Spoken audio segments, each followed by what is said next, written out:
सब बोलेंगे hallelujah, hallelujah.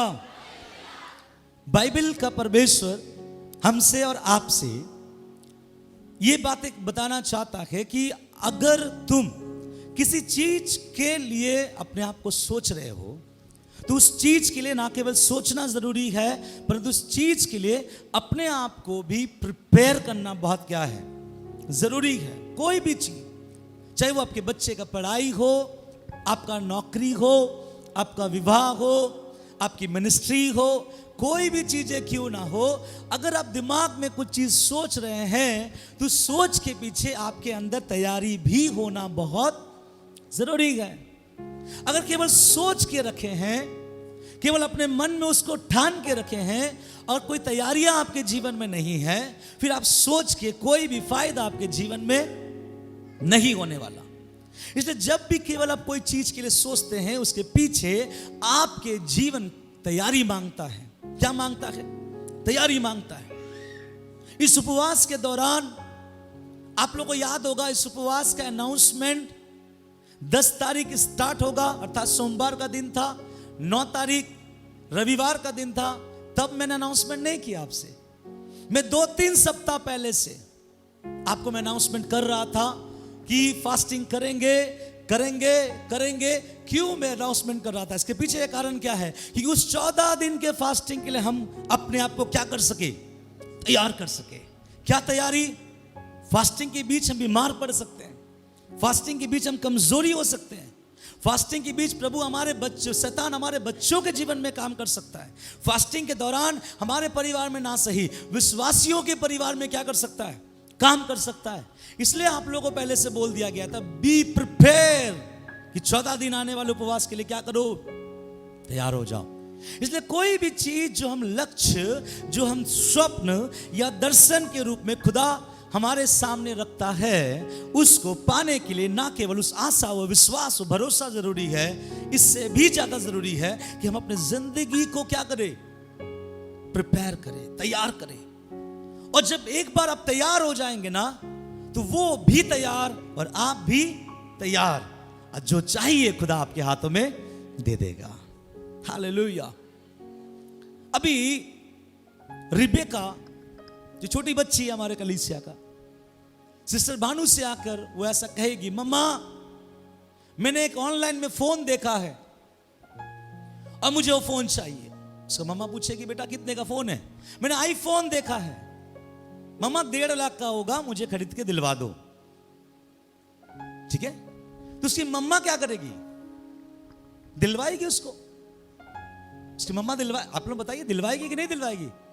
उसको बोलेगी, बेटा तू जिस दिन इस योग्य हो जाएगी, जिस दिन तेरे अंदर वो सारे तैयारियां आ जाएगी कि तू इतने लाख के फोन को संभाल पाओगी, मैं जरूर तुझे वो फोन गिफ्ट कर दूंगी। ऐसा ही है परमेश्वर।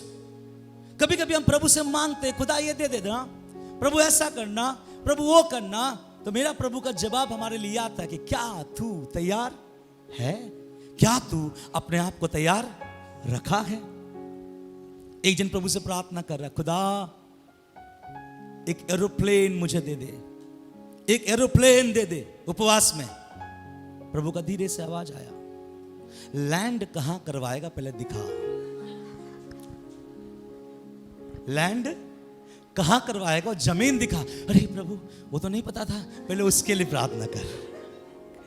तो ऐसे ही कुछ हम प्रभु से क्या करते कभी कभी, है ना, कुछ भी जो मन में आया, प्रभु ये केला का पेड़ आपेल के पेड़ में बदल जाए।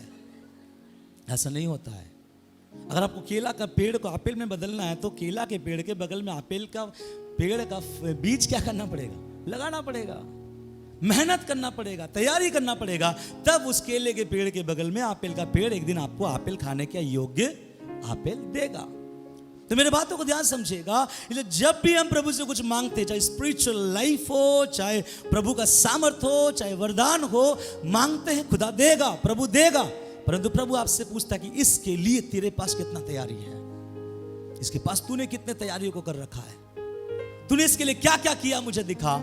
इसलिए तैयारी होना बहुत क्या है, जरूरी है। मैं पूछना चाहूंगा, फिर मैं संदेश आरंभ करूंगा, कितने लोग आत्मिक जीवन में सामर्थ्य के साथ चलना चाहते हैं? है ना, सबका दर्शन है ना। अब मेरा दूसरा सवाल, कितने इसके लिए तैयार हैं, या कितने इसके लिए अपने आप को तैयार कर रहे हैं या किए हैं? सबको पूछो, आप आत्मिक जीवन बढ़ाना चाहते हैं? Yes pastor. प्रार्थना में बढ़ाना चाहते हैं? Yes pastor. क्यों? ये हमारे अंदर रहेगा, क्योंकि हम आत्मिक लोग हैं। लेकिन ऐसा नहीं बढ़ता मेरे प्रियो आत्मिक जीवन। आप बैठे बैठे सोचो कि मेरा प्रार्थना जीवन बढ़ेगा, कभी नहीं बढ़ेगा। आप बैठे बैठे सोचोगे मैं अच्छा प्रचारक बनूंगा, कभी नहीं बनोगे आप। लेकिन आपको सोच के लिए क्या करना पड़ेगा? तैयारी को करना पड़ेगा। आपको पीछे तैयारी करना पड़ेगा। अगर अच्छा प्रचारक आपको बनना है, इसका नॉलेज आपको अपने से गेन करना पड़ेगा, वचनों का नॉलेज गेन करना पड़ेगा, अलग अलग जगह से सीखना पड़ेगा। अगर आपको कुछ और बनना है तो उसमें आपको मेहनत करना पड़ेगा। इसका मतलब यह है, खुदा तूने मुझे जो दिखाया बहुत अच्छी बात है, मुझे जो पाना है बहुत अच्छी बात है, लेकिन ठहर जा, मैं भी उसके लिए पूरी क्या करता हूं? तैयारी करता हूं। हालेलुया। सब बोले हालेलुया। लोग गाड़ी खरीदते हैं या पहले गैरेज बनाते हैं? कुछ उस गाड़ी खरीद के लाते हैं और रोड में खड़ा करते हैं। बच्चे आते हैं, स्क्रैच मार के चले जाते हैं, बोलते प्रभु आपने गाड़ी दे दिया। प्रभु बोले बेटा तेरा प्रार्थना गलत था, पहले क्या मांगना था? गैरेज मांगना था। यही चीज हमारे अंदर होना चाहिए कि हमको जो खुदा देगा, जो खुदा ने आज्ञा दिया है, जो परमेश्वर ने हमारे जीवन में मकसदों को दे रखा है, क्या हम तैयार हैं? क्या अपने आप को हम प्रिपेयर कर रहे हैं? है ना। ब्रदर डैनी वो आईटी में पढ़ता है, आप उससे पूछो वो आईटी की पढ़ाई के पीछे कितने तैयारी वो करता है। आईटी में घुसना मामूली नहीं है, और जब एग्जाम आता है पांव के नखून से लेकर सर के बाल तक दर्द करेंगे, है ना। हार्डवर्क है कि क्या है? ब्रदर बहुत हार्डवर्क करते हैं, यहां से जाते हैं फिर कुछ और काम है, तो उनके तरफ से तैयारी एक दिन अच्छे रिजल्ट को लेगा, अच्छा रिजल्ट एक अच्छे जॉब को पहुंचाएगा। हालेलुया। तो मैं यहां से आरंभ करना चाहता हूं, प्रभु आपको जो देगा या वो जो बोल रहा है उसके लिए एक बड़ा तैयारी हमारे जीवन में भी होना जरूरी है। मैं 3 बातें बताऊंगा और प्रार्थना के साथ मैं समाप्त करूंगा। पहला कुरिन्थी उसका 9 अध्याय उसका 24 वचन से लेकर उसका 27 वचन तक निकाल के पढ़े। पहला कुरिन्थी उसका 9 अध्याय उसका 24 से लेकर 27 वचन तक बड़े आराम से पढ़े, और आप लोग सब ध्यान से सुने।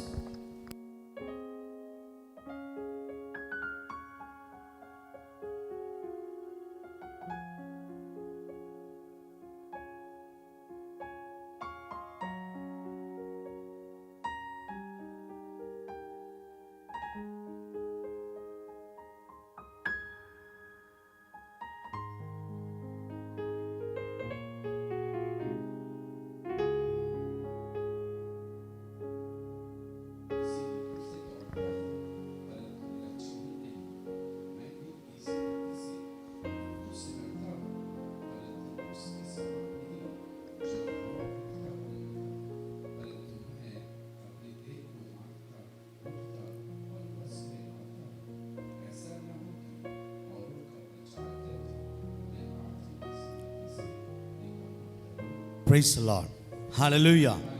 ध्यान से सुने, यहां पर पहला कुरिन्थी उसका 9 अध्याय 24 से लेकर 27 वचन जब हम पढ़ रहे हैं, यहां पर परमेश्वर कहता है, देख तुम्हारे लिए अर्थात विश्वासियों के लिए, हम लोगों के लिए एक आत्मिक दौड़ है।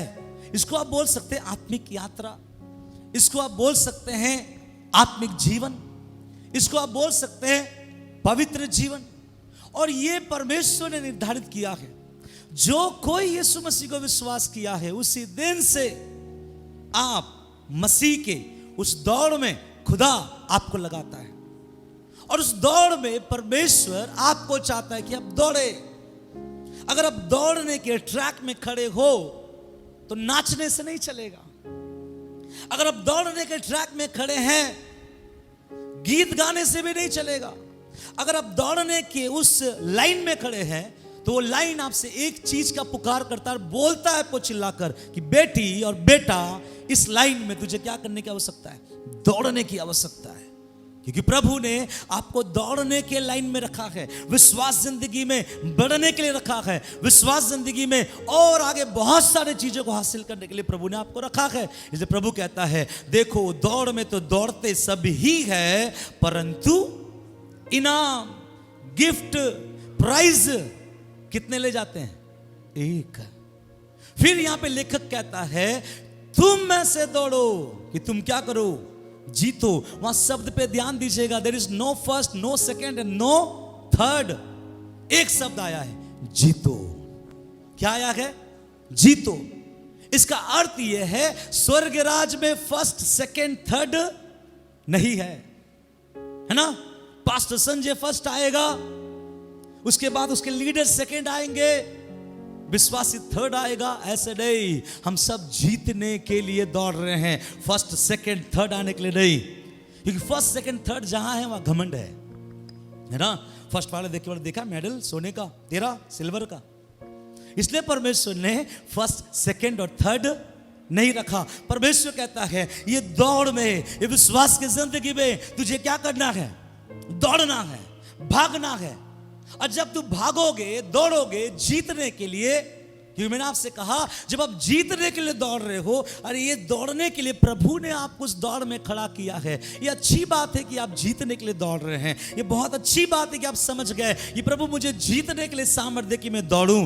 लेकिन मेरा सवाल वहां आ रहा है, क्या उस दौड़ में जीतने के लिए आप अपने अंदर उन तैयारियों को कर रखे हैं कि आप जीतोगे? कुछ लोग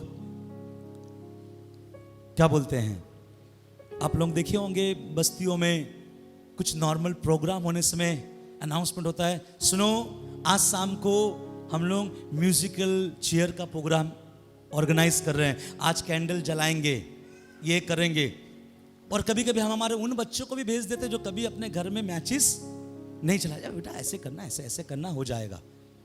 बाद में तो मम्मी मेरा हाथ जल गया। अगर कैंडल जलाना प्रतियोगिता में अपने बच्चों को जितवाना है, पहले उसको घर में कैंडल जलाना सिखाओ। वहां जलाने भेजोगे तो वो क्या जला लेगा, है ना? मेरी दोनों बेटी ने गाना गाया ना, कैसे लगा? नहीं सच बताइए कैसे लगा? मेरा बेटी नहीं है, सोच के बोलो, सही गाया या कैसे गाया? मैं बताता हूं, थोड़ा गलत गाया। यस, अरे जो है बोलो, ताकि वो लोग सीखे, है ना? अभी अगर उनको यहां पे अच्छा गाना था तो मेरे दोनों बेटी को और क्या करना था? प्रैक्टिस करना था। और लगातार अगर प्रैक्टिस करता तो वो लोग अच्छी तरह से ऊंची उड़ान भरोगे, वो गाना क्या कर सकता था? हाँ, ये प्रचार सुनकर वो मुझे बाद में पकड़ेगा, क्योंकि मैं आपका पास्टर हूं, मैं उनका बाप हूं। मेरा छोटा बेटी पहला आएगा, पापा आपने ला क्यों बोला? तो मैं बोलना ये चाहता हूं, अगर आपको प्रभु ने एक दौड़ दिया है, ध्यान से सुनिएगा, ये दौड़ कुछ और नहीं, एक मसीह जिंदगी का रेस है, एक पवित्र जीवन को अच्छी रीति से बढ़ाने का जीवन है, प्रभु के लिए आगे बढ़ने का जीवन है। प्रभु कहता है, अगर तुझे जीतने के लिए तू दौड़ रहा है तो क्या तेरे अंदर कितने तैयारी को तूने कर रखा है? क्या क्या चीजों को तूने तैयारी कर रखा है? यहां पर पौलुस ने 3 बातें बताया जो हमको उस जीत के लिए और हमारे तैयारियों को बिगाड़ देता है। मालूम है 3 बातें जो मैं बताऊंगा आपको, और ये 3 बातों के बारे में लोग चिंता नहीं करता, इन 3 बातों के बारे में लोग सोचता भी नहीं, बस लोग क्या करना स्टार्ट करते हैं। ठीक है ना? आप देखे होंगे ना, कभी कभी वो गांव में, या हम लोग भी कभी करते हैं, एक हंडी रख देते हैं और एक आदमी को पट्टी बांध देते हैं, हाथ में डंडा पकड़ा देते हैं और उसको 2-3 बार क्या करते हैं? आप में से कितने वाला गेम खेले? उसमें कुछ लोग जाते हैं 1 2 3, भैया थोड़ा देख लेने दो, फिर माँ पूप के बोलता है, मन में सोचता है पक्का फोड़ेंगे। और वही आदमी देखिएगा जहां खड़ा रहता है 2 कदम ही डंडा मार देता है। क्यों मालूम है? क्योंकि उनको लगता है कि मैं इसको तोड़ दूंगा, उनको लगता है कि मैं जीत जाऊंगा, लेकिन उसको इस चीज के बारे में नहीं पता कि इसके लिए क्या तैयारी हमको होना जरूरी है। देखिए यहाँ पे पौलुस क्या कहता है, फिर से मैं चाहूंगा 1 कुरिन्थी 9:24 से 27 पढ़े, बड़े ध्यान से सुने। क्या है? क्या तुम नहीं जानते कि दौड़ में तो दौड़ते सभी है, परंतु इनाम एक ही ले जाता है। तुम वैसे ही दौड़ो तुम वैसे ही दौड़ो कि जीतो। ये जीतो। हर एक अब पहलवान पौलुस आ रहा है मुद्दे में। हर एक पहलवान हाँ, एक मिनट, पौलुस यहां मुद्दे में आ रहा है। सब मुझे देखे, ठीक है? जब बाइबल पढ़ेंगे, बाइबल देखे, या तो हम लोगों ने तो आपके लिए बहुत सुविधा कर दिया है। क्या है दोनों तरफ? हाँ, बंगाली लोग के लिए तो शायद उनका बाइबल देखना पड़ेगा, हिंदी वाले लोग सब स्क्रीन देखे, ठीक है? बंगाली भी है। Praise the Lord. ध्यान से सुनिए, यहां पौलुस बोल रहा है, मेरे प्रियजन, प्रभु के लहू से धोए गए भाई और बहनों, प्रभु का वचन कहता है, सुनो, तुमको लक्ष्य है, खुदा ने तुमको जीतने के लिए कहा है, और अब तुम दौड़ भी रहे हो। तुमको जीतने का मनसा भी है, तुमको जीतने का लालच भी है या लालसा है, परंतु कुछ तैयारियां अपने जीवन में करना बहुत जरूरी है। नहीं तो लगेगा कि हम जीत जाएंगे, परंतु हम जीत नहीं पाएंगे। वो 5 कुमारियों को भी लग रहा था कि मैं बाकियों के साथ इस रूम में बैठ के रेस्ट कर रहा हूं, दूल्हा आएगा, मैं भी जाऊंगा। और जब दूल्हा आया भी था, इनको लगने लगा दौड़ेंगे, जल्दी से तेल लाएंगे, कुप्पी में डालेंगे और जाएंगे दूल्हा के साथ। लेकिन उनका सारा तैयारियां बर्बाद पड़ गया। क्यों मालूम है? क्योंकि उन्होंने पहले से अपने आप को तैयार नहीं किया। कहीं हमारे लिए ऐसा दरवाजा बंद ना हो जाए। अब पौलुस क्या कह रहा है, ध्यान से सुनिए, मुद्दे में बात कर रहा है। हर एक पहलवान सब प्रकार का संयम करता है। सब प्रकार का संयम करता है। संयम करता है। मैं ज्यादा वचन वहां पे नहीं पढ़ाना चाहूंगा। पहला शब्द खुदा के उस दौड़ में दौड़ने के लिए जो हमारे जीवन में आवश्यकता है, वो एक पहलवान के जीवन से बता रहा है कि पहलवान का जीवन में सबसे ज्यादा क्या दिखाई देता है? संयम। संयम या संयमी। सब बोलिए प्रेसेंस। क्या बोलते हैं उसको? पेशेंस, है ना? इसलिए एक मूवी आया था मेरे यीशु मसीह का, वो तो एक जीसस आया, फिर दया सागर आया, फिर एक मूवी आया था पैशंस ऑफ। प्रभु का धीरज को देखो, मतलब वहां पे एक मतलब वो धीरज था। मैं एक बताना ही चाहता हूं, ध्यान से सुनिए। जो संयमी या पेशेंस बोलते जिसको अपने अंदर, या नहीं, संयमी को पेशेंस नहीं बोलते, सॉरी, संयमी को बोलते हैं सेल्फ कंट्रोल। अब मेरे बात पे ध्यान दीजिएगा, यहां पे परमेश्वर का वचन क्या कहता है? अगर उस दौड़ में दौड़ना है तो तेरे अंदर पहला जो चीज है वो होना बहुत जरूरी है, और वो चीज का नाम क्या है? संयमी। संयमी का मतलब क्या है? अभी आप अपने आप को बोल सकते नहीं पास्टर जी, मैं तो बहुत संयमी हूं, मैं तो संयमी हूं, गुस्सा मेरा आता है आधा घंटा बाद। कोई बोलता है ऐसा ना? आप लोग कोई बोलोगे नहीं मेरे गुस्सा नहीं आता, आधा घंटा बाद आता, लेकिन पूरा तहस नहस कर देता है। फिर आप कहा संयमी। प्रभु का वचन यहां क्या बता रहा है? प्रभु बोल रहा है इस दौड़ में जिसमें तुम्हें जीतना है, तुम्हारे जीत को बर्बाद कर देगा अगर तेरे अंदर संयमी नहीं है, तेरे अंदर का संयम का आत्मा नहीं है। अब मैं एक बात यहां से स्पिरिचुअली कनेक्ट करूं और आपको बताऊं, आत्मिक दौड़ में दौड़ने के लिए आपको आत्मिक चीजों की आवश्यकता पड़ेगी। और अगर मैं आपको यहां से एक और वचन में ले जाऊं जो पढ़वाऊंगा नहीं, एक दिन यीशु मसीह किसी से कह रहा था, देख तू तो रब्बी है, तू तो गुरु है, परंतु मैं जो बोल रहा हूं तू समझ ले कि जब तक कोई एक व्यक्ति जल और आत्मा से ना जन्मे वो परमेश्वर के राज में प्रवेश नहीं कर सकता। आप ध्यान से सुनिए, प्रभु बात कर रहा था उससे कि एक आदमी को प्रभु में चलने के लिए आत्मा में जन्म होना बहुत जरूरी है। और जब यहां पे पौलुस बात कर रहा है कि उस रेस में जीतने के लिए सबसे पहला जो चीज चाहिए वो क्या है? संयम। अगर आप लोग ज्ञानवान विश्वासी है, गलतियों की पत्री उसका 5वां अध्याय और 22 वचन में जब पढ़ेंगे, उस 9 फल में से सबसे आखिरी फल का नाम है क्या है? संयमी। 9 फल में से सबसे आखिरी फल का नाम क्या है? मालूम है? पढ़ाने का जरूरत है? प्रेम, आनंद, बोलिए, शांति, धीरज, कृपा, विश्वास, भलाई, संयम और नम्रता। मेरे बात को ध्यान सुनिएगा, प्रभु के इस वचन को अपने अंदर आने दीजिए। प्रभु कह रहा है जीतने के लिए तेरे अंदर का लक्ष्य, तेरे अंदर का जोश बहुत अच्छी बात है, परंतु जीतने के लिए संयम चाहिए। प्रभु संयम कहां से लाए? वही तो नहीं ला पाते हैं। प्रभु बोलेगा वो तो है ही नहीं तेरे पास, ना ही तू ला सकता है, ना ही तू खरीद सकता है। संयमी के लिए आपको पवित्र आत्मा के ऊपर क्या होना पड़ेगा? निर्भर। क्योंकि जब आप पवित्र आत्मा के ऊपर निर्भर होंगे तब पवित्र आत्मा आपको संयम का आत्मा देगा। तब आपके दौड़ के पहले रुकावट को आपने क्या कर लिया? क्लियर कर लिया। इसलिए प्रभु ने कहा बिना कोई जल और आत्मा में पैदा ना हुए वो परमेश्वर के राज में नहीं जा सकता।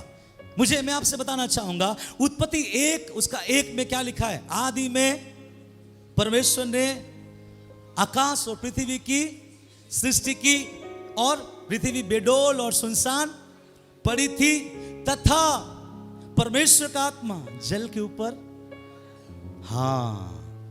और वहां लिखा है तब परमेश्वर ने कहा उजाला हो, और उजाला। अब सृष्टि में देखिए कौन मंडला रहा है? परमेश्वर का आत्मा। जब यीशु मसीह इस दुनिया में आना था, प्रभु का एक दूत आया एक कुमारी लड़की के पास, उससे आकर कहा कि जय तेरा है, आनंद तेरा है। मरियम बोला ये कौन सा संवाद है जो आप मुझे दे रहे हो? बोलता नहीं, दुनिया का सृष्टिकर्ता तेरे कोख से बाहर आएगा। तो उसने एक सवाल उठाया, क्योंकि वो मैच्योर लेडी थी, उसको पता था कि एक स्त्री के गर्भ में बच्चे कैसे आते हैं। उसने कहा कि ये कैसे होगा, मैं किसी पुरुष को नहीं जानती। तब स्वर्गदूत ने क्या कहा? चिंता ना कर, ये सब कुछ पवित्र आत्मा तेरे ऊपर छाया करेगा। उसकी आत्मा के सामर्थ्य से तू क्या हो जाएगी? गर्भवती हो जाएगी। मैं आपको बताना चाह रहा हूं, सृष्टि के शुरुआत में पवित्र आत्मा, सृष्टिकर्ता के पैदा में पवित्र आत्मा। आज जब यीशु मसीह उपवास लेने जा रहा था, उपवास कर रहा था, उपवास से बाहर आया, लूका उसका 4 अध्याय 1 वचन में लिखा गया है कि प्रभु यीशु मसीह यरदन से आत्मा से भरा हुआ, आत्मा के सिखाने से 40 दिन तक क्या करता रहा? वाव, आत्मा के सिखाने से। दूसरा, जब प्रभु यीशु मसीह मर के जी उठा, उसके बाद बाइबल में लिखा गया है जिस आत्मा ने यीशु मसीह को मुर्दों में से जिलाया, अगर वही आत्मा तेरे अंदर है तो जिस दिन यीशु आएगा वो तुझे भी जिलाएगा। पवित्र आत्मा। और जब यीशु जा रहा था, यीशु ने अपने चेलों से कहा अभी निकलकर सेवा मत करो, थोड़ा दिन बैठे रहो। क्यों प्रभु थोड़े दिन बैठे रहे? क्योंकि तेरे ऊपर एक पवित्र आत्मा आएगा। पूरा कहानी, पूरा स्टोरी पवित्र आत्मा के ऊपर डिपेंड है। लेकिन आज मिनिस्ट्री, आज प्रार्थना, आज प्रभु का सेवा, आज प्रभु में आगे बढ़ना, पवित्र आत्मा अलग, हम अलग, इसलिए हम प्रभु में बढ़ नहीं पा रहे। दौड़ तो रहे हैं परंतु जीतेंगे कभी नहीं। क्यों? हमारे अंदर संयम नहीं है। संयम कौन देगा? बताइए ना। अगर सृष्टि पवित्र आत्मा में, सृष्टिकर्ता पवित्र आत्मा में, सृष्टिकर्ता का जी उठना पवित्र आत्मा में, सृष्टिकर्ता के सेवा को दुनिया में बढ़ाने के लिए पवित्र आत्मा, और हमें और आपको सामर्थ्य देने वाला पवित्र आत्मा, तो उस दौड़ में हमको और आपको जीत दिलाने वाला भी कौन है? पवित्र आत्मा। इसलिए उस पवित्र आत्मा के अधीन हमको क्या करना पड़ेगा? आना पड़ेगा। और अगर आप पवित्र आत्मा के अधीन का मतलब यह नहीं है किसी ने आज तक पवित्र आत्मा को देखा है तो मुझे हाथ उठा के बताइए। क्यों पवित्र आत्मा को प्रभु दिखाता नहीं है? प्रभु को मालूम है लोग पूरा मोटा मोटा फूल लेकर उसके गले पे डाल देगा, उसके पांव पे दिन भर क्या करेगा, है ना, पूरा दुनिया का फल, अगरबत्ती, ये वो उसको ढालकर उसको बहुत आराधना करेगा। ये खुदा को मालूम है इन लोगों का दिल ऐसा है। इसे प्रभु ने कहा कि ऐसे के व्यक्ति को दूंगा जो दिखता नहीं परंतु विश्वास करना पड़ेगा। हालेलुया। और जब आप पवित्र आत्मा के अधीन आते हो, ध्यान से सुन लीजिए, जब आप बोलते प्रभु मुझे उस दौड़ में दौड़ना है और मुझे जीतना है और मुझे ये संयमी दे, प्रभु कहेगा संयमी तो मेरे आत्मा का फल है, मेरे आत्मा के अधीन आ तो तुझे क्या मिल जाएगा? संयमी। और जब आत्मा के अधीन आते हैं इसका मतलब क्या? उसके वचन के अधीन, उसका मतलब क्या? उसके दास के अधीन, उसका मतलब क्या? एक दूसरे से प्रेम, उसका मतलब क्या? बुरी चीजों से बाहर आना। तब आप उस दौड़ में क्या कर सकते हैं, है ना? इसका मतलब ये नहीं केवल संयमी। संयमी का मतलब क्या होता है? धीरे से गुस्सा करो, धीरे धीरे काम करो। ऐसा तो बहुत सारे लोग दुनिया में हैं जो स्वर्ग जल्दी जाएगा, आपसे ज्यादा धीरज होगा। मालूम है आपको? कुछ लोग ऐसा है, आप उसके मुंह पर गाली दो, कुछ भी करो। अब बोले गुस्सा नहीं आता क्या? नहीं आता। बौद्ध धर्म देखें आप लोग, बौद्ध धर्म के बारे में सुने? गौतम बुद्ध जिसके द्वारा एक बौद्ध धर्म आया, उन लोगों को आप जाके देखिएगा, वे लोग जो इसका दीक्षांत प्राप्त किया, अर्थात इस धर्म को जिसने अपनाया है, ऐसे बोलते हैं बौद्ध कोई धर्म नहीं है, फिर भी जो इसको अपनाए हैं, आप देखिएगा, आप उसको गुस्सा करा के दिखा दीजिए, गुस्सा नहीं होता लोग। आप कुछ भी करो, लोग गुस्सा नहीं होगा। इसका मतलब ये नहीं कि गुस्सा नहीं करने वाला, मतलब आप भी बोलोगे पास्टर जी मेरे अंदर धीरज है, मैंने मेरे मम्मी को 5 साल के बाद मैंने फोन मांगा, इसका मतलब क्या धीरज है? मांगना नहीं तब मैं बोलूंगा धीरज है। ध्यान से सुने, धीरज का मतलब प्रभु ये नहीं बताना चाह रहा कि संयमी का मतलब ये नहीं कि तू संयमी बन। प्रभु ये बताना चाह रहा है स्पिरिचुअली कि मेरे आत्मा के अधीन आ, मेरा आत्मा का फल है संयमी, और जब तू उसे पाएगा तो तेरे लक्ष्य को दौड़ने के लिए संयमी तेरे जिंदगी में सहायता करेगा। हालेलुया। तो उसके आत्मा के अधीन क्या करो? आ जाओ। अब मैं बताऊं, उसके आत्मा का अधीन मतलब प्रभु के वचन के अधीन, प्रभु के वचन के अधीन। तो प्रभु का वचन आपको डंडा लगाएगा माँ बाप के अधीन, प्रभु का वचन आपसे कहेगा विश्वासियों के बीच में प्रेम, प्रभु का वचन कहेगा अपने दास के अधीन, प्रभु का वचन कहेगा दुआ कर, प्रभु का वचन करे बताएगा कि पवित्र आत्मा से भर। तब हमें समझ में आएगा कि मेरे अंदर प्रभु क्या दे रहा है? संयमी। इसलिए यहाँ पे लिखा गया है, दौड़ में दौड़ते सभी है पर इनाम एक ही ले जाता है। तुम ऐसा दौड़ो कि तुम क्या करो? जीतो। जैसा एक पहलवान सब प्रकार का क्या करता है? संयमी करता है। हालेलुया। बोलिए सब संयमी की आत्मा परमेश्वर के आत्मा में वो फल हमें देगा। मैंने आपको सही बताया कि नहीं बताया? मेरे बात को समझिएगा। प्रभु का वचन बता रहा है गलतियों की पत्री में जब जाओगे आपको संयमी का आत्मा मिलेगा। अरे संयमी का आत्मा आपके अंदर, ये फल आपके अंदर ऐसे नहीं आ सकता। आपको बैठ कर प्रभु से क्या करना पड़ेगा? प्रार्थना करना पड़ेगा। आप लोग जब गवाही दे रहे थे, इतना समय बीत गया, तो मैं मन में सोच रहा था एक साथ इतना गवाही तभी हो सकता है जब आसमान का खुदा अपने हाथों को बढ़ा दिया हो। हालेलुया। एक साथ इतना गवाही नहीं होता, लेकिन सबके मुंह से आ रहा है ये किया मेरे खुदा ने, मेरे प्रभु ने ये किया, मेरे प्रभु ने ये किया। क्यों? क्योंकि आप लोग प्रभु की उपस्थिति में क्या किए? बैठे, परमेश्वर ने काम किया। लेकिन मैं आपको बताना चाहता हूं, अगर उस दौड़ में जीतने का लक्ष्य अपने मन में रखें बहुत अच्छी बात है, परंतु आपके अंदर पवित्र आत्मा से मिलने वाला उस फल होना बहुत क्या है? संयम। तो सब बोलिए मैं संयमी बनूंगा। तो संयमी कहां से आएगा? उसके आत्मा के अधीन रहने से आप क्या बनेंगे? संयमी बनेंगे। हालेलुया। इसलिए याद रखिए, संयमी का आत्मा या संयमी का फल किसी की जिंदगी में नहीं है, अर्थात पवित्र आत्मा का फल किसी के जीवन में नहीं है। उसको इस दौड़ में दौड़ तो लेगा, परंतु इनाम नहीं जीत पाएगा। हालेलुया।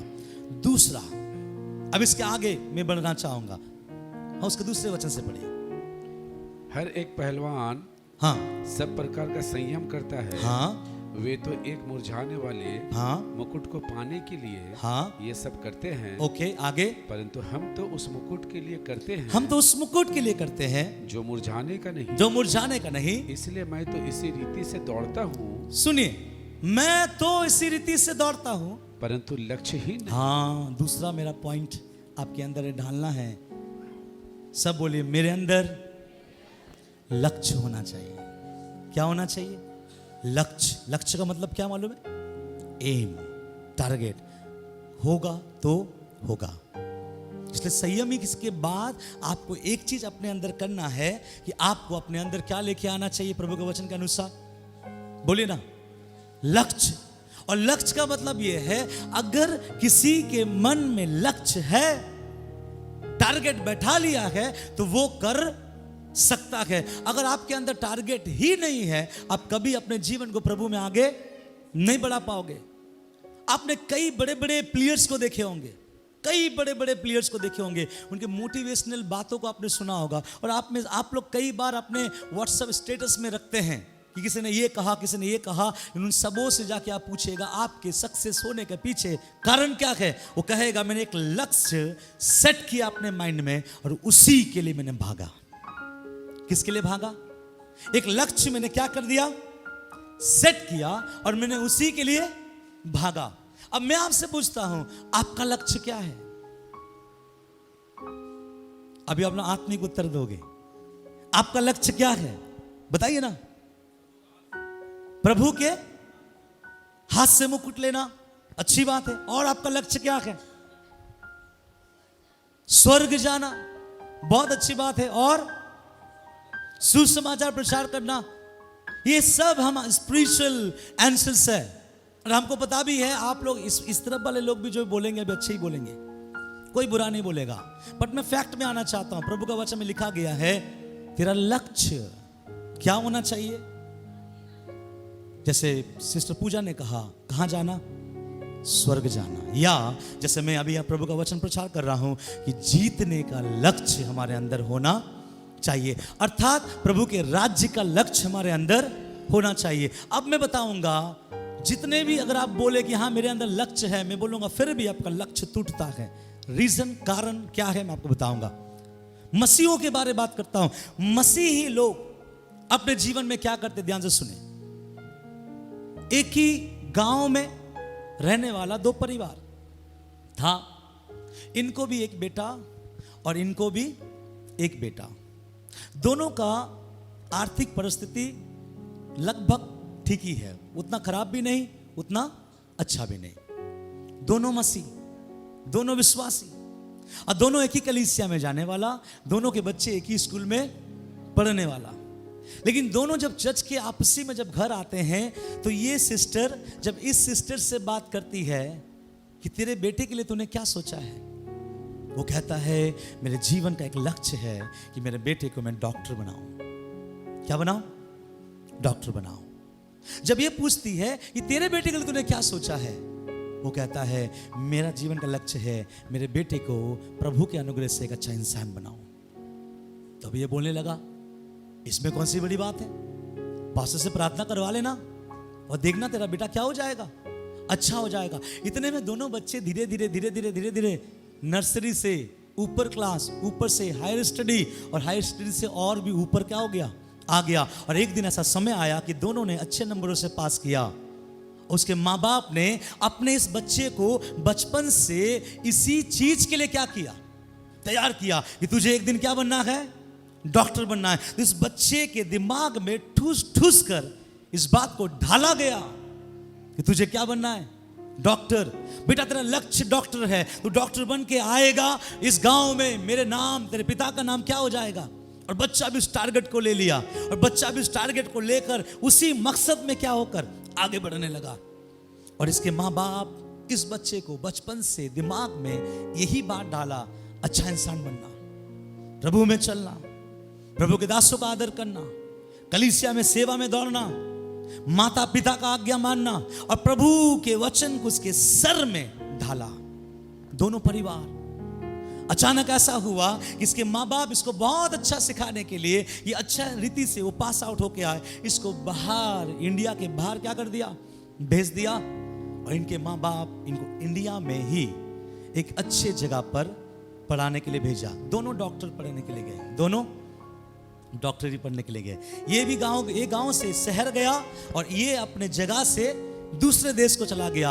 अब जब ये वहां से ये डॉक्टर बन गया, ये भी क्या बन गया, डॉक्टर बन गया। जब दोनों डॉक्टर बन गया तो इनको वहीं पर ही जॉब लग गया, इनको भी उसी जगह पे जॉब लग गया। अब ये जॉब लगने के बाद पहला महीना का जो सैलरी आता है वो अपने घर में क्या किया, भेजा। माँ ये पहले महीना का मेरा पेमेंट है, आप लोग इसे लीजिए, इस्तेमाल कीजिए। इसने भी अपने पिताजी और मम्मी को पहले महीने का पेमेंट क्या किया, भेजा, इस्तेमाल कीजिए, क्योंकि प्रभु ने मुझे इस जगह पे क्या किया है, पहुंचाया। इसने भी कहा प्रभु ने मुझे पहुंचाया। लेकिन अगले महीने इसके अकाउंट से, माँ बाप के अकाउंट में पैसा नहीं आया, इसके अकाउंट से माँ बाप के अकाउंट में पैसा आया। फिर दूसरा महीना आया, फिर से उस अकाउंट से माँ बाप के अकाउंट में पैसा नहीं आया। लेकिन इस महीना में इस बच्चे के अकाउंट से भी अपने माँ बाप के अकाउंट में पैसा आया। तीसरे महीने में यहां से पैसा तो नहीं, कॉल आता है, mummy papa I am extremely sorry, मैं माफी मांगता हूं आप लोगों से, मैं यहां पर शादी करने जा रहा हूं। उसके माँ बाप ने बोला बेटा हम दोनों को छोड़कर तू कैसे विवाह कर सकता है। उसने कहा नहीं पता, लेकिन मुझे विवाह करना है, इसलिए मेरा 2 दिन के बाद विवाह है। उसने कहा कि हम लोगों को बुला ले, हम भी तेरे विवाह में आएंगे। आप दोनों को नहीं बुला सकते, मैं यहाँ विवाह करने वाला हूँ और आज के बाद दोबारा मुझे कभी कॉल मत करना। मैं अपना जिंदगी जीना चाहता हूँ, आप और आपका हस्बैंड या मेरा पिता अपना जिंदगी गुजारो। ये रोना स्टार्ट कर दिया। इनका बेटा आज तक पैसा भेज रहा है, इनका बेटा आज तक इनका हालचाल पूछ रहा है, इनका बेटा आज तक अपने माँ बाप के कमी और घटी में दौड़ कर आ जाता है, अपने मम्मी पापा का हेल्प करता है। क्यों मालूम है? इसके माँ बाप ने इसके मन में पैसे का लक्ष्य नहीं रखा, खुदा का लक्ष्य रखा। हालेलुया। इंपॉर्टेंट क्या है मालूम है? हम बोलते हैं हमारे जीवन में खुदा का लक्ष्य है, लेकिन हमारे जीवन का लक्ष्य कुछ और होता है। कोई कहता है मेरा तो लक्ष्य है कि प्रभु मेरे झोपड़ी वाले घर को हटा के एक 5 तला का घर बना दे। क्या बोलते?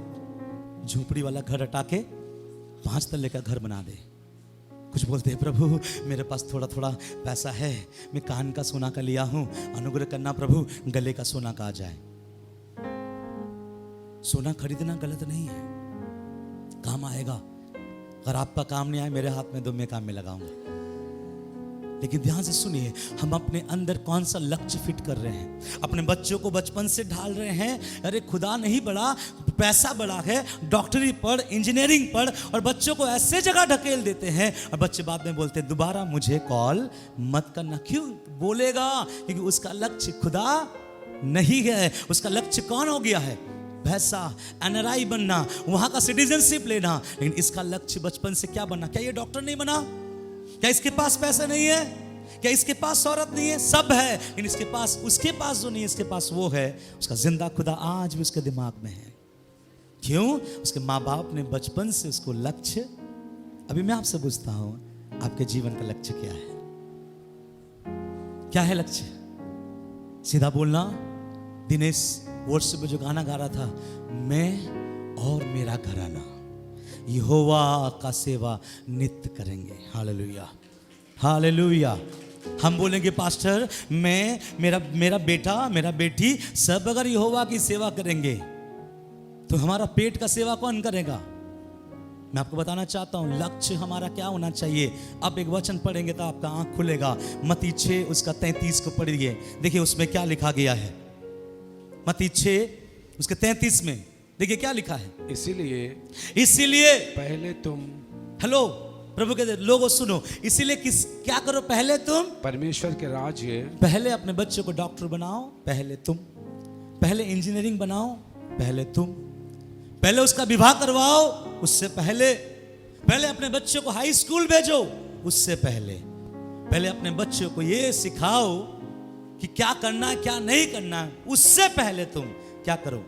इससे पहले तुम परमेश्वर के राज्य, पहले तुम परमेश्वर का राज्य और उसके धर्म की खोज करो। धर्म की खोज करो। क्या मिलेगा प्रभु? आपके राज और आपके धर्म की खोज करेंगे तो पूरा परिवार आपके पीछे आएंगे, तो खाना कौन खिलाएगा? देखिए क्या लिखा है। तो वे सब वस्तुएं भी तुम्हें, वे सब वस्तुएं जिसके लिए बेटा लंदन चला गया पढ़ने, और पढ़ के 1 महीना पैसा भेजा, उसके बाद बोला मुझे कॉल मत कीजिएगा। लेकिन यहाँ पे क्या लिखा गया? वे सब वस्तुएं भी तुम्हें मिल जाएगी। कौन सा वस्तुएं? जो पहले आप खोजते हैं। प्रभु कहता है उसको पीछे रखो और पहले मेरे राज को खोजो। इसका मतलब साफ है आंसर, हमारा लक्ष्य परमेश्वर का राज्य होना चाहिए। हालेलुया। देखिए मैं यहां से बिल्कुल ये बढ़ावा नहीं दे रहा हूं कि अपने बच्चों को मत पढ़ाओ, अपने बच्चों को डॉक्टर मत बनाओ, अपने बच्चों को इंजीनियर मत पढ़ाओ। जरूर करो, आपके बच्चे के दिमाग में आप क्या ढाल रहे हो, है ना? अगर आपका एग्जाम है तो बहुत अच्छी बात है, लेकिन अगर आपका एग्जाम नहीं है, अपने बच्चों को प्रभु की उपस्थिति में लगातार भेजो, आने दो, प्रभु के लोगों के सामने मिलने दो। जब बच्चे प्रभु में बढ़ेंगे, मैं आपको बताना चाहूंगा, ऐसे माँ बाप जो अपने बच्चों को लगातार प्रभु में भेजता है ना, बाद में रोना नहीं पड़ेगा। आप अपने बच्चों के साथ आनंद और खुशी से रहोगे। लेकिन ऐसे माँ बाप जो प्रभु के पास अपने बच्चों को नहीं छोड़ता है, आपको आने वाले दिनों में अपने ही बच्चों के लिए रोना पड़ सकता है। क्यों? हमने उसके अंदर वो चीज को नहीं ढाला है। मेरी दोनों बेटी छोटी है, आपको मालूम है। और ग्रेस भी छोटी है, इसके बावजूद मैंने उससे कहा, बेटा चर्च में फास्टिंग चल रहा है, तुम लोग क्या बोलते हो? उन्होंने कहा, पापा हम भी फास्टिंग रहेंगे। क्या रहेंगे? क्या लगता है एक छोटा बच्चा को खाना रोकना सही बात है? मन मानता है? मैंने बोला, क्या तुम लोग फास्टिंग रहोगे? वो बोला कि हाँ पापा रहेंगे। मेरा बड़ा छोटा बेटी ज्यादा स्पिरिचुअल है, बोला पापा मैं आपके साथ खाऊंगी। बेटा ऐसे मत करना, मैं रात को खाऊंगी। मैं बोला वैसे भी मत करना। मैंने बोला तुम लोगों के लिए हम निर्धारित करेंगे। नहीं नहीं प्रभु, जो प्रभु चाहेगा वो। मेरा बेटा प्रभु तेरे ऊपर किसको रखा है? तो वो नहीं समझा। मैं बोला मैं तेरा पास्टर हूं, आप तो मेरे पापा है। मैं बोला तेरा पापा हूं लेकिन मैं तेरा पास्टर भी हूं, इसलिए मैं बोलता हूं एक बेला मत खाना बस। क्योंकि मैं भी नहीं चाहता कि बच्चे लोग 2 बेला तक ना खाए। लेकिन एक बेला बैठ कर उन लोगों ने क्या किया, कल शुक्रवार, शनिवार और आज भी उपवास में। हालेलुया। क्या कर रहा हूं मैं? मेरे बच्चों को सिखा रहा हूं, पैसा, रुपया, पढ़ाई, लिखाई हमारा लक्ष्य नहीं है, खुदा हमारा लक्ष्य है। हालेलुया। और इतना यकीन मानिए, जो माँ बाप अपने बच्चों को प्रभु को सिखाता है, खुदा का लक्ष्य उसको बताता कि प्रभु ही हमारा लक्ष्य है, वो जी लेगा इस दुनिया में। गरीबी में नहीं, आशीषों में जिएगा। हालेलुया। कमी में नहीं, बहुताई से जिएगा। और ऐसे लोग लेंगे नहीं, ऐसे लोग देने वाले बनेंगे। हालेलुया। क्यों मालूम है? हमने उसके अंदर के लक्ष्य को ये बताया कि पहले उसके धर्म और राज का खोज करो, बाकी सब चीजें तुमको मिल जाएगा। हालेलुया। जो खुदा आज तक आपको दे रहा है, जो खुदा आज तक मुझे दे रहा है, वो खुदा आने वाले हमारे नाक में जब तक श्वास है तब तक हमारे लिए सहायता भेजता रहेगा। हालेलुया। इंग्लिश में बोलते ही इज अवर प्रोवाइडर। वो हमारा क्या है? प्रोवाइड करने वाला, हमारे लिए प्रबंध करने वाला। वो हमारा यहोवा ही है। समय समय पर हमारे लिए जो चाहिए प्रभु देता है। परंतु हम उस दौड़ में हार जाएंगे, हम हार जाएंगे, हट जाएंगे अगर हमारे पास क्या नहीं है? लक्ष्य। सब बोले लक्ष्य। लक्ष्य क्या? पहले उसके राज और उसके धर्म का खोज करो। कभी कभी आप लोगों को ना कुछ लोगों के बातों में समझ में आएगा, ध्यान से समझिएगा। जब आराधना कर रहे थे, प्रभु ने मेरे मन में एक बात कहा कि बोलो कलीसिया के विश्वासियों को, अगर बीमार भी है तो बोलो कि मैं चंगा हूं। अगर वो बीमार भी है तो अपने अंदर क्या बोले? मैं चंगा हूं। मालूम है हम चंगाई क्यों नहीं पाते? क्योंकि हमें बोलते रहते हैं, कैसे सिस्टर है? थोड़ा सा है। भैया कैसे है? थोड़ा थोड़ा थोड़ा थोड़ा। आप ऐसा बोलो ना, कैसे सिस्टर? प्रभु का धन्यवाद, प्रभु ने चंगाई दिया है। लेकिन आपको मालूम है अभी तक पूरा चंगाई? तो प्रभु बोले बेटा झूठ बोल रहा है। नहीं पिता, तेरे ऊपर भरोसा है। हालेलुया। है ना? मेरी बात को समझ रहे हैं आप? जब परमेश्वर के लोग किसी चीज के लिए प्रार्थना कर ले, तब आपके अंदर का एटीट्यूड भी परमेश्वर जैसा होना चाहिए और ये विश्वास होना चाहिए। उस विषय के लिए फिर से मत रो।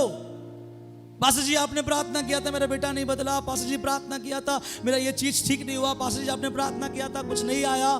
मैं बताऊंगा ऐसे ऐसे नेगेटिव थॉट्स वाले के जीवन में प्रभु का पॉजिटिव आशीष आना बहुत मुश्किल हो जाता है। इसलिए हर वक्त ये बोलो कि हाँ मैं बिल्कुल क्या हूं? ठीक हूं। हालेलुया। Praise the Lord. जब मुझे कभी कमजोरी लगता है, कुछ तकलीफ आता है, तो पवित्र आत्मा बोलता है प्रार्थना कर। मैं ऐसे घूमते हुए प्रार्थना करता, I am heal in the name of Jesus. मैं प्रभु के नाम से मैं चंगाई पाया हूं। ये मैं बोलता हूं, मैं डेफिनेटली जो बोल रहा हूं मैं करता हूं।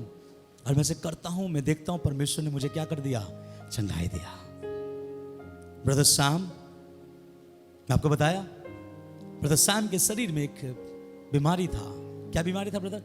एलर्जी का, है ना? है ना? तो ब्रदर सैम ने मुझे बताया था, मैंने दुआ नहीं किया, लेकिन एक दिन प्रभु ने मुझसे बात किया। मैंने बोला ब्रदर सैम, प्रभु ने मुझे बताया कि आपका एलर्जी का प्रॉब्लम चला जाएगा, परंतु आप जाकर बोलना मेरा खुदा मेरे एलर्जी को संपूर्ण क्या कर दिया? समाप्त कर दिया। बोलता गया बोलता गया बोलता गया। एक दिन आके बोला पास्टर जी प्रेज लॉर्ड, प्रभु ने मेरे एलर्जी का बीमारी दूर कर दिया। हालेलुया। क्यों मालूम है? क्योंकि ये हमारा लक्ष्य है। हालेलुया। तो आपका लक्ष्य क्या है? बच्चों को क्या बनाना? बोले ना, अपने बच्चों को क्या बनाएंगे? आपके बच्चे MBBS पास हो गया, आपने 10 लाख रुपया खर्च किया, उसी रात प्रभु आ गया, आपका 10 लाख भी डूबा, उसका MBBS का सुंदर सा सर्टिफिकेट भी डूबा। अब डॉक्टर का वहां कोई काम नहीं है, क्योंकि वहां जो है वैद्यों का वैद्य है। तो मैं नहीं कहता अपने बच्चों को बड़े पढ़ाई मत करवाओ, लेकिन मैं ये बोलना चाहता हूं उसके अंदर खुदा के लक्ष्य को सिखाओ। अभी से अपने छोटे छोटे बच्चों को। हमारे घर का ऐना जो है अभी सामने बोलते बेटा हालेलुया बोलो, वो हालेलुया। प्रार्थना करो, पापा पापा पापा बोलता है। 3 पापा है उसका, बुरे सेंस में मत लीजिएगा। एक पापा उसका अपना पापा जो अजय है, एक पापा उसका दूसरा पापा जो संजय है, एक पापा उसका वो पापा जिसने उसको यहां भेजा है। पिछले साल तो पापा पापा बोल के प्रार्थना कर रहा होगा, और देखे होंगे अभी से 1.5 साल की भी नहीं है, लेकिन आप लोग तक आकर क्या करता है, praise the Lord, praise the Lord. हम क्या कर रहे हैं, उसके अंदर खुदा के लक्ष्य को सिखा रहे हैं। हालेलुया। इसे ना केवल अपने बच्चे को सिखाओ, अपने दिमाग को भी मारो और बोलना मेरे अंदर का भी लक्ष्य खुदा होना चाहिए। घर बाद में बनाएंगे, खुदा मेरा लक्ष्य है। जॉब के लिए बाद में सोचेंगे, खुदा हमारा लक्ष्य है। पैसे के बारे बाद में सोचेंगे, खुदा हमारा लक्ष्य है। कुछ और रिश्ते के लिए बाद में जाएंगे, खुदा हमारा लक्ष्य है। तो खुदा कहता है जो कोई मेरे राज और धर्म का खोज करता है, ये सब पीछे तेरे आ जाएगा, तेरे पीछे जुड़ जाएगा। तू शादी के बारे में सोचता है, तेरे लिए एक अच्छा रिश्ता प्रभु देगा। तू जॉब के बारे में सोचता है, खुदा तुझे एक अच्छा जॉब देगा। परंतु प्रभु अभी हमारे लिए क्या चाहता है मालूम है? जीतो, उस दौड़ में जीतो। लेकिन उस दौड़ में जीतने के लिए क्या चाहिए? क्या चाहिए?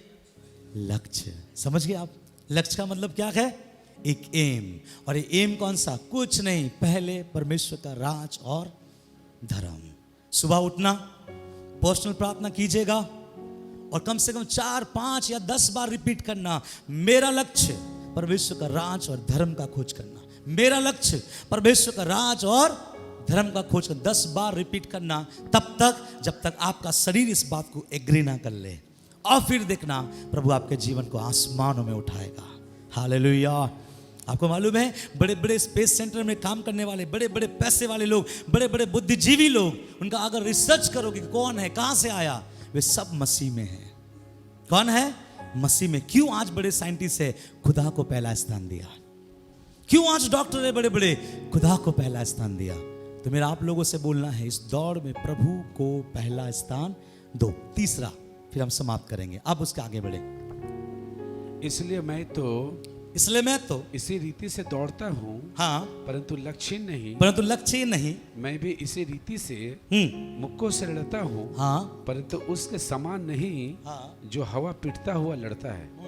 परंतु मैं अपनी देह को मारता, हाँ, कूटता और वश में लाता हूँ। तीसरी बातें जो हमारे दौड़ में हमको रोक सकती है, समझदार हैं आप लोग, क्या है? क्या है? शरीर। बोलिए पास्टर जी, अरे बोलिए ना, आप लोगों के मुंह से मेरा नाम सुनने में अच्छा लगता है। बोलिए पास्टर जी, मैं ही हूं जो शरीर को गड्ढे तक ले जा रहा है। हाँ, सच है, ऐसे आप लोग, हम हैं, अपने शरीर को कहां ले जाते हैं? इसलिए पौलुस बोलता है उस दौड़ में सबसे पहला चीज क्या चाहिए? संयम, जो आत्मा से मिलेगा। दूसरा, लक्ष्य, जो प्रभु बोलता है पहले मेरे राज और धर्म का खोज कर। और तीसरा बोलता है, पौलुस बोलता है, इसीलिए मैं अपने शरीर को मारता और कूटता हूं। क्यों पौलुस भैया अब मार क्यों रहे हैं? आगे क्या लिखा है? इसलिए मैं मारता हूं ताकि वश में लाता। हाँ, अब मैं एक बात बताऊं, मैं पौलुस से, अगर मेरे पास उसका नंबर होता ना, फोन नंबर, मैं पूछता उसको, लेकिन तो दुनिया में है नहीं, तो प्रभु के पास है। मैं उससे एक बात पूछता, आप अपने शरीर को मारते कूटते हैं वश में लाने के लिए, मुझे एक आंसर दीजिए, मारने और कूटने से पहले किसके वश में रहता है? ये आंसर आपको भी ढूंढना है। पौलुस बोल रहा है, मैं मेरे शरीर को मारता और कूटता और किस में लेके आता हूं? वश में लाता हूं। तो पौलुस जी, पहले आप अपने शरीर को नहीं मारने से पहले, अपने बस में नहीं लाने से पहले, वो किसके वश में था? समझ गया? इसका अर्थ यह है कि अगर आपका शरीर आपके वश में नहीं, तो 100% वो किसके वश में है? शरीर किसके वश में? शैतान का। किसी किसी का शरीर किसी और के वश में होता है। सिमसोन का शरीर दलीला के वश में था। सिमसोन का शरीर दलीला के वश में था। उस दिन दाऊद राजा का भी शरीर किसके वश में था? उरिया की पत्नी बेतशेबा के वश में था। कुछ लोगों का शरीर नशे के वश में है, कुछ लोगों का शरीर खैनी के वश में है, कुछ लोगों का शरीर सिगरेट के वश में है, नशा के वश में है। वे नहीं बोल सकता कि हम इस दौड़ में दौड़ेंगे और जीतेंगे। भैया आप दौड़ सकते हो, लेकिन प्रभु कहता है वश में लाओ अपने शरीर का। ये जो सिगरेट पीने का जो चाहत है, आत्मा में है या शरीर में है?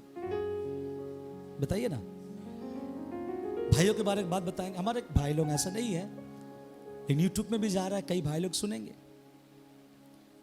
भाई लोग बहुत प्रार्थना करते हैं, प्रभु बुरे नजर से हमको क्या कर बचा। और जब सामने से जाता है ऐसे देखता है। आप लोग गलत सोच, यही बात है, गलत सोचते हैं। गाड़ी देखा होगा, है ना, कुछ और चीज देखा होगा। देखिए, कुछ प्रचार नहीं बोल के भी अगर समझ जाते हैं ना, इसका मतलब खुदा आपको समझा रहा है। इतना प्रार्थना करने के बाद में भी अगर आपका नजर नहीं हट रहा है, कलीसिया में आने के 15 साल बाद में भी बोलना पड़ेगा, आपका शरीर आपके वश में नहीं है, तो आप उस रेस में जीत नहीं सकते। ओवरकम कीजिए अपने आप को, वहां से क्या कीजिए, बाहर आइए। कुछ लोगों को वे विचार के वो वश में है, कुछ लोगों के जीवन में अलग क्रियाएं के वश में है, और आजकल कुछ लोगों को पौन के वश में है, कुछ लोग हस्तमैथुन के वश में है, कुछ लोग अपने शरीर को क्या बोलते हैं, संतुष्ट करने के वश में है। हाँ, वो प्रभु में है, खुदा में है, आराधना करता है, महिमा करता है, लेकिन फिर भी किसी के वश में है। बाइबल में लिखा गया है, ध्यान से सुनिए, मुझे ये बोलना पड़ रहा है आज क्योंकि ये टॉपिक है। कुछ लोग बोलते हैं कि पास्टर जी, क्या हस्तमैथुन हमारे जीवन में गलत है क्या? डॉक्टर कहता है ये कोई गलत नहीं है, लेकिन प्रभु का वचन कहता है अगर तेरा हाथ तुझे ठोकर खिलाए तो अपने उस हाथ को काट देना। एक टूंडा हाथ से स्वर्ग जाना जरूरी है, बिना हाथ से स्वर्ग जाना अच्छा है, लेकिन जो क्या बोलेगा, हाथ रह के नरक जाने से। हस्तमैथुन जैसा पाप हाथ से किया जाता है, इसलिए परमेश्वर ने इस वचनों को अपने अंदर रखा है। आपको मेरे कुछ दिन पहले एक लड़का मेरे पास आके बोला कि सर, मैंने प्रभु से प्रार्थना किया, मेरे अंदर एक स्पिरिट था हस्तमैथुन का, परंतु प्रभु से जब मैं प्रार्थना किया, मेरा खुदा मुझे पूरी रीति से आजाद कर दिया। अपने शरीर को किस में लेके आया? कंट्रोल में। अरे आप लोग भी ऐसा थे ना, लेकिन कैसे कंट्रोल मिला है? दुआ में। कुछ लोग बोलते हैं नहीं, हमसे नहीं होता, हमको देखना ही पड़ता है, हमको खाना ही पड़ता है, हमको बोलना ही पड़ता है, हमको जाना ही पड़ेगा, हमको कुछ करना ही पड़ेगा, परंतु अगर नहीं करेंगे तो मेरे जीवन में नहीं होगा। तो प्रभु कहता है फिर मेरे दौड़ से बाहर चले जाओ ना। अगर मेरे इस रेस में खड़े हो तो जीतने का मनसा रखो, और जीतने का मनसा अगर रखते हो तो अपने शरीरों को मारो और कूटो, और किस में लेके आओ? वश में। वे विचार के वश में अगर है, हटाकर खुदा के वश में लाए। नशा के वश में है, हटाकर प्रभु के वश में लाए। अगर हस्तमैथुन के वश में, वहां से निकालकर प्रभु के वश में लेके आए। कुछ और वे विचार के वश में है, वहां से निकालकर प्रभु के इसमें लेके आए। और जिस दिन आप लाओगे, you are ready to win your last race. Hallelujah. इस शरीर को क्या करो? कंट्रोल करो। एज ए पास्टर मैं सुबह उठता हूं, लेकिन सुबह उठने के लिए मुझे अच्छा नहीं लगता। किसको अच्छा लगता है आप बताइए ना। अभी इतने दिन जब उपवास चल रहा था, मैं बता रहा हूं, रात में नींद नहीं आ रहा है, ना मुझे आ रहा है, ना मेरी वाइफ को आ रहा है। हम लोग आपस में बात करें क्या कारण है कि हम नींद नहीं आ रहा, बहुत देर देर तक हम लोग सो रहे हैं, और सुबह ऐसा लग रहा है कि बिस्तर को और थोड़ा पकड़ कर 10:30-11 बजे तक सोए। अब विश्वासियों को बोले आप लोग करते रहो दुआ, हम लोग आ रहे हैं, लेकिन कर नहीं सकते ऐसे। सुबह उठना है, आप लोगों के साथ बैठने से पहले मुझे प्रभु के पास बैठना है। तो जब सुबह जब उठते हैं ना, बहुत क्या बोलेंगे, वो आप लोगों को भी पता है ना, नींद छोड़ने में किसको अच्छा लगता है। लेकिन छोड़कर जब नींद छोड़ता हूं, मैं अपने तकिया को देखता हूं, कितना मस्त है तू, काश मुझे मिलता। लेकिन मैंने उस काश को मारा, कूटा और अपने शरीर को खुदा के बस में लाया। हालेलुया। और आप भी करते हैं, ऐसा नहीं कि मैं, आप भी करते हैं। किसी को कुछ बोलना है, प्रभु के वश में लाते हैं। इसलिए करते मालूम है, एक ही लक्ष्य है हमारा, जीतना है। क्या करना है? जीतना है। भाई आप लोग सुबह क्यों उठते हो? नहीं पता कि तो जीतना है, इसलिए तैयारी को कर रहे हैं।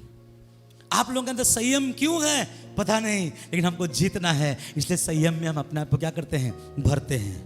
आप हर समय प्रभु प्रभु प्रभु क्यों बोलते हैं?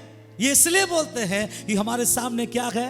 एक लक्ष्य है, और हमको उस लक्ष्य में क्या करना है? जीतना है। सब बोले हालेलुया। अब एक बात बताइए, जो इतने सुंदर सुंदर गवाहियों को हम लोगों ने सुना है, बाहर के लोगों को बोलिएगा 14 दिन प्रभु प्रभु किया, इसलिए खुदा ने अपनी जिंदगी, हमारी जिंदगी में इतना आशीष को दिया। कुछ लोग अलग अलग बात बोलते, तो प्रभु प्रभु करते हो क्या मिल जाता है? उसको क्या पता, किसी के पाँव में दर्द था कई दिनों से, वो सोचता था कुछ बीमारी है, कुछ तकलीफ है, लेकिन कल आई प्रभु का आत्मा ने छुआ, छुटकारा पाया, संपूर्ण चंगाई। ये मिला। हालेलुया। समझ रहे? हमारा बहन तानिया बोलती, पास्टर जी मेरे बेटी सही से बच्चे जैसा हरकत नहीं करती, दुआ करो। मैंने बोला हम लोग मिल के प्रार्थना करेंगे। मिल के प्रार्थना किए। देखो वो मुझे कल ही आके बता रही थी, फास्टिंग के दौरान मेरा बेटी अब जो जो चीज मुझे चाहिए था वो करना स्टार्ट कर दिया। रत्ना आंटी कहाँ पे है? यहाँ है ना? नहीं है? अच्छा मेरे रूम में। उसको जब मैं कॉल करता, काफी दर्द में है, वो काफी दर्द में है, और उसका आवाज से मुझे पता चलता है। आज आराधना हुआ, पीछे खड़ी थी, कूद कूद के यहाँ तक कूद के प्रभु की आराधना की। वो दर्द खुदा ने उठा लिया। ये होता है 14 दिन जब प्रभु के पास हम बैठते हैं। चंगाई के साथ खुदा काम करता है। रात में सिस्टर ने मछली खा लिया, लेकिन उसके पेट ने कांटा नहीं खाया, गले में अटक गया। बहुत दिक्कत हुआ सिस्टर को, और मुझे आके बोला पास्टर जी प्रार्थना करें। मैं बता रहा, मैं दिल से, मैं प्रभु से अंदर ही अंदर बोला, प्रभु अगर कांटा नहीं निकलेगा, वो तेरा दुआ, तेरा आराधना कैसे कर सकता है? मैंने प्रार्थना किया, सिस्टर गई ही थी, कॉल आया, पास्टर जी धन्यवाद, प्रभु ने मेरे गले का कांटा। ये कौन करता है? ये हमारा खुदा करता है। हालेलुया। लोगों को नहीं पता, जब हम हमारे शरीर को मार के उसके हाथ में देते हैं, जब हमारा लक्ष्य ठीक करते हैं, जब अपने अंदर खुदा के आत्मा से संयमी को रखते हैं, हम जीतेंगे। हालेलुया। सब बोलिए हम जीतेंगे, क्योंकि प्रभु ने हमें, जोर से बोलिए ना, प्रभु ने हमें जीतने के लिए बनाया है। हालेलुया। इसलिए प्रभु कहता है, दौड़ में दौड़ते सभी है, परंतु इनाम एक ले जाता है, तुम। अर्थात मैं सबका नाम लेकर बोलना चाहूंगा, अभी नहीं, लेकिन सबका नाम से बोलता हूं, तुम या आप ऐसा दौड़ो कि क्या करो? जीतो। और क्या क्या चाहिए? 3 चीज मुझे लगता है आपको याद हो गया। नंबर 1 संयम, लक्ष्य, और शरीर को मारना, कूटना, और खुदा के वश में दे देना। बाइबल में लिखा गया कि औरों को प्रचार करके मैं खुद निकम्मा ना ठहरू। हम बेड सुबह इसलिए छोड़ते हैं, अपने शरीर को क्या करने के लिए? मारते हैं। मालूम है इस 14 दिन के फास्टिंग के दौरान, 14 दिन पहले हमारे घर में नॉर्मल खाना था। जब 14 दिन का फास्टिंग चला, पता नहीं ऐसा अनुग्रह फास्टिंग में ही क्यों होता है। चिकन, पुलाव, चिली चिकन जो मेरा फेवरेट है, मैं घर जा रहा हूं अपने बच्चों के लिए खाना लेने के लिए, मैं देख रहा हूं पूरा सब्जी भरा हुआ है। तो हमको बोलना पड़ता है, मार रहा हूं अपने शरीर को, ये नहीं खा रहा हूं ना तो खुदा इससे बेटर खिलाएगा। हालेलुया। बेटर मतलब मैं खाने की बात नहीं करता हूं, उसके उपस्थिति में ऐसे हमें तृप्त करेगा कि हम सोच नहीं सकते। सब बोले हालेलुया।